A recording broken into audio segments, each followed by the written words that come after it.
Many of you have heard of a Ponzi scheme. Back in 1920, Charles Ponzi had a fraudulent investment scheme that ripped off many people. And there's a lesson to be learned in that I want to share with you in your morning cup of inspiration. Thanks for joining me.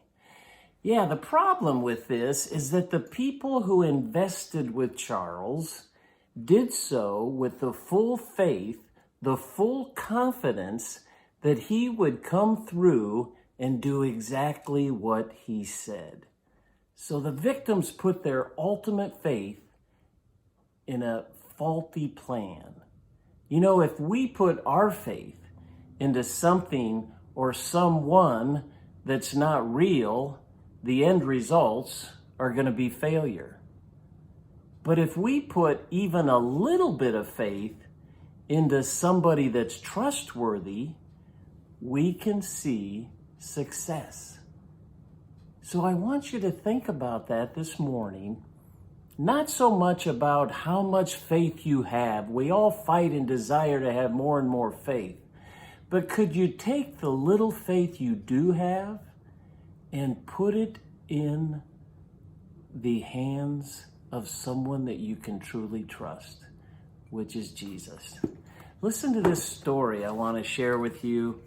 It's a dad who had an epileptic son, and it's found in Mark, the 9th chapter. Jesus came up, and he was there and saw his son, and Jesus said to him, listen to this in the 23rd verse of the 9th chapter. It said, if you can believe, all things are possible to him who believes. This is Jesus talking to the man. And immediately the father of the child cried out and said with tears, Lord, I believe, but help my unbelief.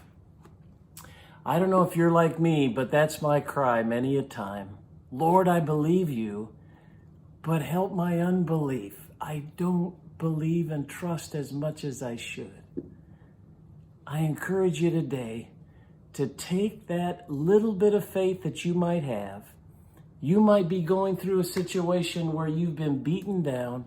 You've gone through trouble. You've prayed and you haven't heard answers, and you're barely hanging on.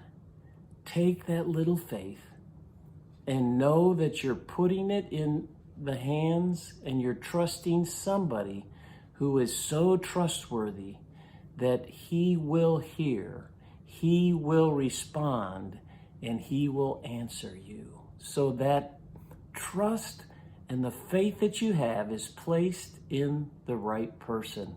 That's the key. That's the key this morning. I hope that ministered to you. God bless. Thanks for joining me for that morning cup of inspiration, and we'll see you next time.